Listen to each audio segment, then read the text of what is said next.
Mokolo Télévision. Mokolo Télévision, c'est la différence, l'excellence et l'expertise dans le métier. Mokolo Télévision, une chaîne généraliste, une chaîne évangélique, sportive et politico-sociale. Mokolo Télévision, abonnez-vous et restez.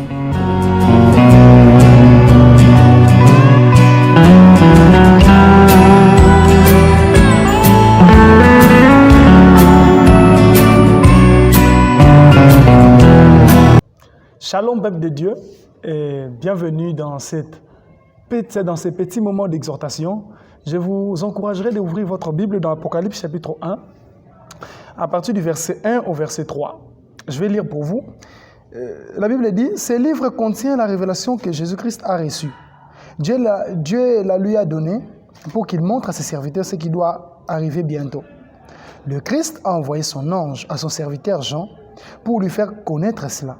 Jean est témoin que tout ce qu'il a vu est parole de Dieu et vérifié et vérité révélée par Jésus-Christ.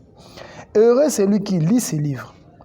Heureux ceux qui écoutent ces messages prophétiques et prennent au sérieux ce qui est écrit ici, car le moment fixé pour tous ces événements est proche. Alléluia. J'aimerais partager avec nous quelque chose de très bref sur la parole de Dieu. J'aimerais qu'on répète un peu le verset 3. Heureux celui qui lit ces livres. Heureux celui qui écoute ces messages prophétiques et qui prennent au sérieux ce qui est écrit ici ou ce qui le garde. Car le moment fixé pour tous ces événements est proche. Vous pouvez vous demander,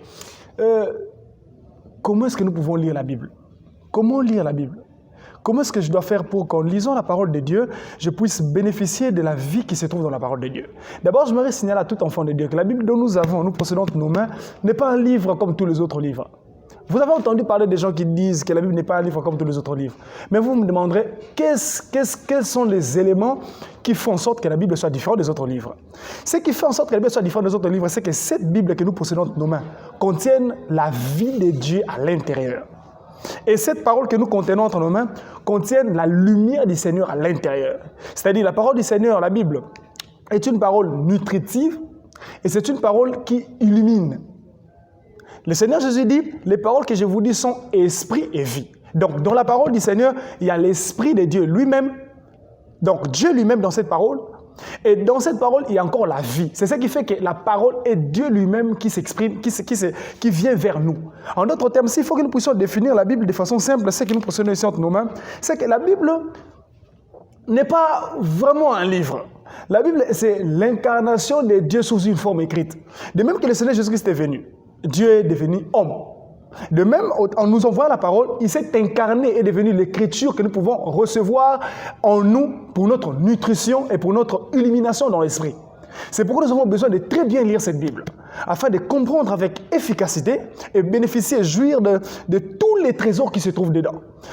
Moi je trouve ça inconcevable qu'un enfant de Dieu se réveille le matin, fasse autre chose que lire la Bible. Les scientifiques conseillent que lorsqu'on se réveille le matin, on doit apprendre à prendre quelque chose de naturel chaque matin, c'est-à-dire boire un peu d'eau le matin et même manger quelque chose de naturel le matin. Toutes ces choses ne sont rien d'autre que des images des choses réelles. Donc, la chose à faire lorsqu'on se réveille le matin, en tant qu'homme spirituel, en tant qu'enfant de Dieu, nous devons prendre notre Bible, ouvrir et manger. J'aimerais dire aux gens, on a souvent mal compris la lecture de la Bible.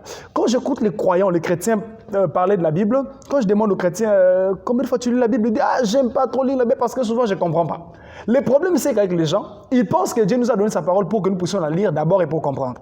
J'aimerais nous assurer sur une chose. La Bible ne nous a pas été donnée en premier lieu pour que nous puissions comprendre. En d'autres termes, la Bible ne nous a pas été donnée pour des connaissances d'abord. La Bible nous a d'abord été donnée pour notre nutrition spirituelle. Donc c'est pour que nous mangions d'abord. Si je vous disais, donnez-moi le goût de la mangue, quelle réponse vous me donnerez? Vous pouvez commencer à tâtonner. J'ai demandé à un frère, mon frère, la mangue a quel goût? Il me dit, la mangue a un goût un peu sucré. Je dis, d'accord. L'orange a quel goût? Il dit, l'orange a un goût un peu sucré. Je dis, d'accord. Maintenant, l'ananas a quel goût? Il dit, l'ananas a un goût un peu sucré. Je dis, ok. Tous les goûts sont un peu sucrés, d'accord? Mais si on faisait du jus d'orange ici, jus de mangue ici, jus d'ananas ici, et on vous demandait, on vous disait, buvez ceci. Vous buvez. Vous dites, c'est quel? C'est du jus de mangue, d'accord. Quand on vous donne le jus d'orange, vous buvez. Vous demandez c'est quel jus? Vous direz que c'est du jus d'orange. L'autre là-bas, du jus d'ananas. Tout est sucré, mais les goûts sont différents. Vous aviez la connaissance extérieure de ces fruits, du fait que c'est sucré. Mais quand vous les goûtez, vous sentez vous-même exactement la différence qu'il y a même dans ce sucre.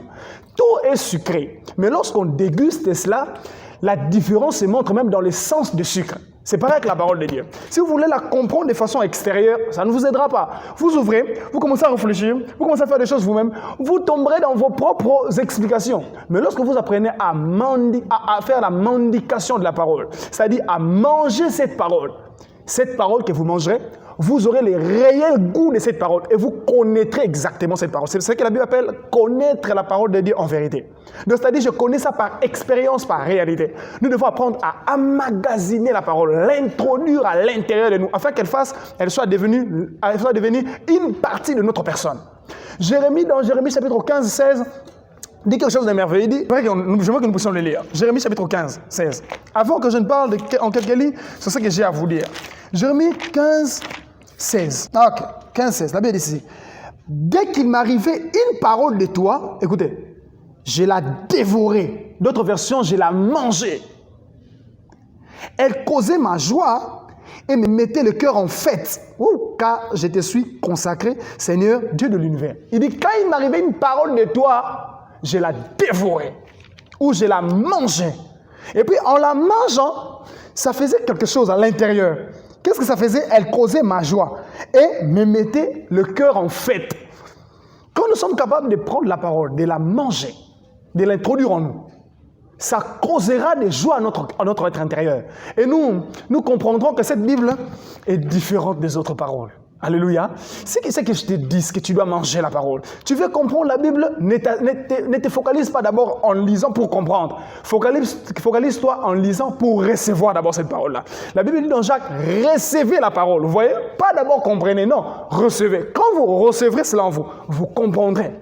Alléluia. C'est comme quand vous recevrez du jus en vous, vous comprendrez après c'est quel jus. C'est du jus d'orange, jus d'ananas, quand vous l'avez reçu. Ok? De même qu'on peut mettre pour vous supposons qu'on met devant vous, le sel blanc, le sel et du sucre blanc. Ok? De même taille, de fin sel là. Ok? Et de fin sucre. On vous met là. Tout blanc. Vous aurez du mal à discerner où est le sel, où est du sucre. Mais si seulement vous mettez ça ici, du coup vous aurez la différence. Que ça c'est du sel. Ça, c'est du sucre. C'est pareil avec la parole de Dieu. Vous pouvez chercher à comprendre ça depuis l'extérieur. C'est bon, mais ça ne marchera pas. Jésus a dit, les paroles que je vous dis est esprit et vie. La chair ne sert à rien, c'est l'esprit qui vivifie. Prenez cette parole, introduisez-la à l'intérieur de vous. Et vous vous rendrez compte que vous comprendrez avec exactitude ce que c'est. Pourquoi est-ce que nous avons pris ces passages ici, d'Apocalypse chapitre 3? Écoutez ce que la parole du Seigneur déclare. Le Seigneur nous montre. Ici, Jean est en train de nous montrer comment est-ce que nous devons lire les livres qu'il est en train d'écrire. Jean n'a pas dit « heureux c'est lui qui comprend ». Non. Mais aujourd'hui, il y a des gens qui débattent trop sur la compréhension d'Apocalypse. Ils se divisent. « Oh non, moi je pense que c'est comme ça. Oh, moi je pense que c'est comme ça. » L'auteur nous montre quelque chose de merveilleux à faire en lisant ses livres. Il ne dit pas « heureux à celui qui comprend ». Non, d'abord « heureux à celui qui lit ». Vous voyez? Donc, la Bible doit être d'abord lue. Si vous ne lisez pas, tout ce qui reste ne sera pas bénéfique pour vous. Vous devez prendre du temps pour lire. Est-ce que vous m'entendez? Très capital, il faut lire la Bible. Ne dites pas, je ne comprends pas. La Bible dit, Dieu te demande d'abord, lis d'abord. Si déjà tu lis, tu es déjà heureux.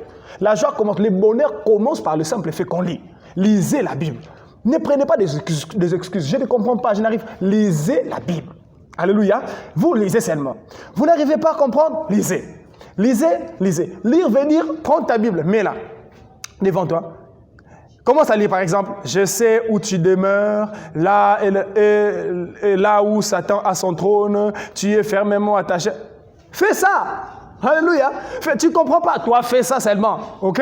Lis et lis encore. Et quelque chose un jour se passera.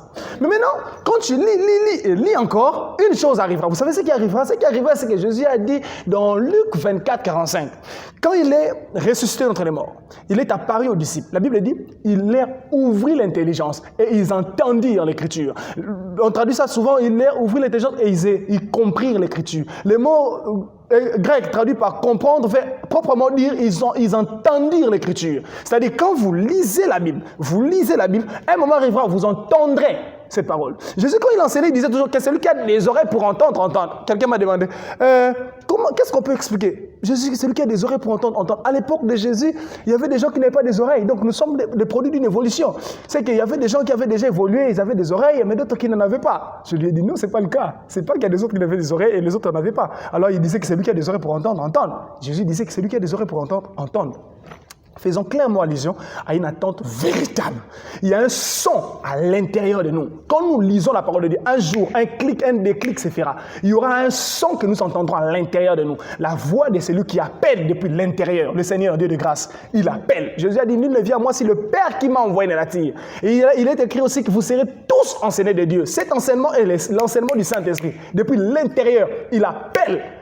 Un jour, tu comprenais pas, tu lis comme ça, tu te rends compte que tu as saisi, tu as compris. Et quand tu expliques aux gens, les gens te demandent, c'est toi qui dis ça?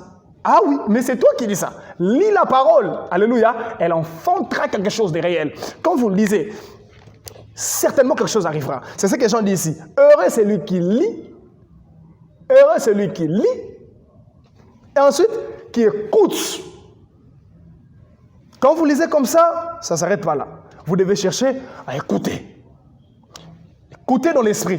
Vous lisez, vous demandez au Seigneur d'ouvrir votre intelligence afin que vous entendiez cette parole que vous êtes en train de lire. Quand vous écoutez, frère, gardez. Frère, gardez. Alléluia. Gardez. C'est-à-dire, prenez cette parole. Commencez à faire ce que les Français disent la mendication. Mange cette parole. Fais en sorte qu'elle ne s'éloigne pas de tes yeux. Fais en sorte qu'elle ne quitte pas ton cœur. Garde-la. C'est un peu comme Proverbe 4 dit dans Proverbe 4, 20. Il dit, mon fils, écoute ma parole. Garde-le devant tes yeux. Qu'elle ne s'éloigne point de tes yeux. Grave-le dans ton cœur. Garde-la. Alléluia. Ne permets pas que ça s'envole. Ne permets pas que ça s'envole. Il y a une des activités de l'ennemi. Quand le Seigneur Jésus a parlé de l'une des paraboles les plus longues de la Bible, que le Seigneur Jésus-Christ a donné, c'est dans Matthieu chapitre 13, parabole du semeur. Le Seigneur a mis l'accent sur la façon dont la parole se traite au-dedans de l'être humain. Il a mis l'accent sur le traitement de la parole. Et il a insisté sur le fait que Satan vole la parole. Il dit quand la sémence tombe, les oiseaux du ciel viennent, volent. Et il dit, ces oiseaux du ciel, c'est l'ennemi. Satan veille à voler ce que tu as reçu. Donc, faites ceci, l'habitude de votre vie. Chaque matin, chaque midi, chaque soir, et même à n'importe quel... Moi, des fois, je médite en cours de route. Avec mon téléphone, là, nous avons des Android. Ce n'est pas pour WhatsApp. Prends ton Android, là, tiens là. Tu marches. Bon, ok, d'accord. Tu ouvres. Tu peux lire la Bible même en marchant. Lève-toi, prends ta Bible avec ton téléphone là. Tu lis à l'Éternel, mon berger, j'ai mon cœur. Tu ne comprends pas? Accepte. En lisant, accepte.